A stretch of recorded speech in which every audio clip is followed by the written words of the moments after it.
তো দেখো তোমরা যারা বাংলা পরীক্ষায় কি কি পড়তে চাও তার জন্য ভাই একটা সাজেশন নিয়ে আসলাম। তো এটা দেখো বাংলায় দেখো গদ্য আর পদ্য এইগুলোর বেসিসে পড়লে তোমার অনায়াসে সবগুলো কমন পড়বে ইনশাল্লাহ। দেখো তোমার যত কম পড়া লাগে তার ব্যবস্থা করেছে ভাইয়া। দেখো এখানে গদ্য থেকে ভাইয়া দিচ্ছি 6টা আর পদ্য থেকে 5টা।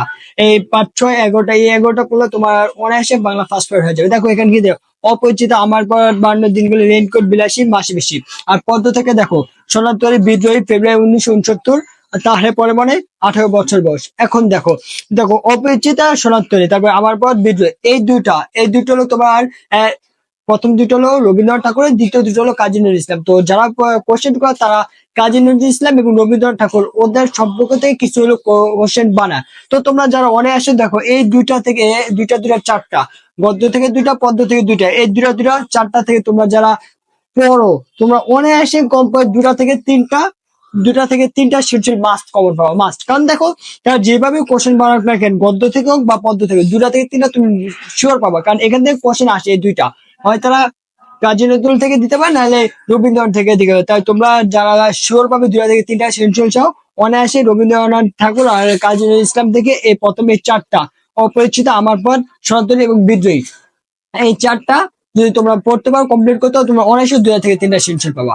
আর দ্বিতীয় একটা দেখো মাস্ট, এগুলো এখন হুবহু। দ্বিতীয় নাম্বারটা এই বক্স দেখো, 52 দিনগুলি, রেইনকোট, ফেব্রুয়ারি 1970। এই তিনটা হলো তোমার মুক্তিযুদ্ধ বিষয়ক। তো এই যে তিনটা আছে এই তিনটা থেকে কেউ কোশ্চেন করুক বা না করুক, কেউ প্রশ্ন করুক বা না করুক, মাস্ট একটাতে দুইটা করবে। কারণ আমাদের মুক্তিযুদ্ধ বিষয়ক প্রতিবারই কোশ্চেন হয়। তাই এই তিনটা থেকে তোমরা যারা তিনটা কমপ্লিট করো, শিওর ধরতে পারো দুইটা, বাট শিওর একটা জিনিস মাথায় রাখবে, এই তিনটা থেকে একটা কোশ্চেন আসবে। তো তোমরা যদি এই তিনটা কমপ্লিট করে রাখো, অনায়াসে তোমার দুইটা একটা তিনটা কমপ্লিট, মানে এখান থেকে আসে ধর দুটা শিওর মাস্ট, আর মুক্তিযুদ্ধ বিষয়ক একটা আজীবন আসবে। তো দুটো একটা তোমার হয়ে গেল কটা, তিনটা। তোমার লাগবে কটা, গদ্য থেকে দুইটা আনসার, পদ্য থেকে দুইটা, চারটা। আর ইয়ার থেকে একটা একটা দুইটা, লাল ছিল আর সিরাজউদ্দৌলা থেকে একটা একটা দুটো আসবে, তাহলে 6টা, আর একটা যে কোনো ইচ্ছা। তো দেখো, তো এখান থেকে দুইটা মাস্ট আসতেছে, আর এখান থেকে একটা, তিনটা অলরেডি হয়ে গেছে। কারণ 52 দিনগুলি, তোমার রেডগট, মুক্তিযুদ্ধ বিষয়, এগুলা থেকে কোশ্চেন প্রতিবারই হয়ে থাকে। তো আরেকটা দেখো এইটা, বিলাসী, বাসি বেশি, তাহলে পরে মানে 18 বছর বয়স, এগুলা থেকে তোমার মাস্ট 2টা থেকে 3টা আসবে, 2টা থেকে 3টা। কারণ এগুলো প্রতিবারই তোমার রিপিট হয় কোশ্চেন। তারপরে এগুলো অনেক ইম্পর্টেন্ট, এই 18 বছর বয়স এটা অনেকই ইম্পর্টেন্ট, মাসি বেশি। তো তোমরা যারা এই বেসিকে পড়বা, অনায়াসে একেবারে হাতে গোনা অনায়াসে তুমি 6টা থেকে 7টা তোমার নিজেরই তখন পারবা। কারণ এর বেশি পড়া লাগবে না। আর এখান থেকে তোমরা বেশিরভাগ জোর দিতে পারো তোমার 18 বছর বয়স, তারপরে পরে মাসে বেশি, এই তিনটা বেশি ইম্পর্টেন্ট দিতে পারো।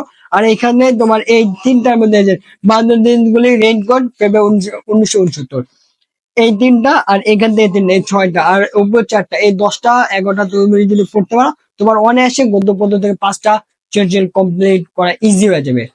আশা করি একটু ক্লিয়ার হয়ে গেছো। এখন প্রতি বছরই তোমার মুক্তিযুদ্ধ বিষয় থেকে এখান থেকে কোশ্চেন আসে।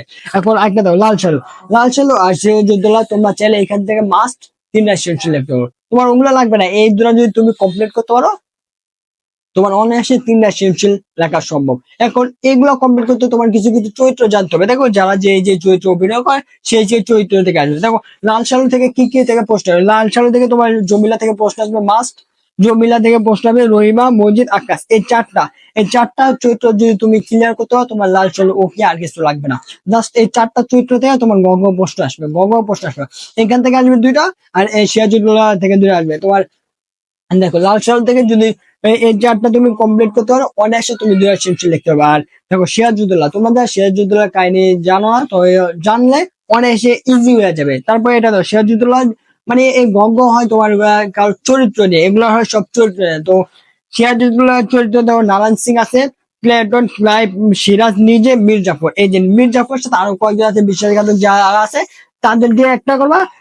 নারায়ণ সিং ও সিরাজউদ্দৌলা হলো গুপ্ত চোর, আর প্লেটন এই মাস্ট, প্লেটন আর ক্লাইভ, এই দুটাতে মাস্ট সৃজনশীল আসে। তো তোমরা জাস্ট এই যে সিরাজউদ্দৌলা থেকে এই চরিত্রগুলো পড়তে পারো, এই 5টা চরিত্র, আর লাল সালু থেকে এই 4টা চরিত্র। তোমরা এই চরিত্র ক্লিয়ার করতে হলে অনায়াসে তোমাদের দুইটা চারটা থাকবে, তুমি অনায়াসে এই 4টাই পারবে। এই চার মাঝে খালি নেই, এই 4টাই তুমি অনায়াসে পারবা।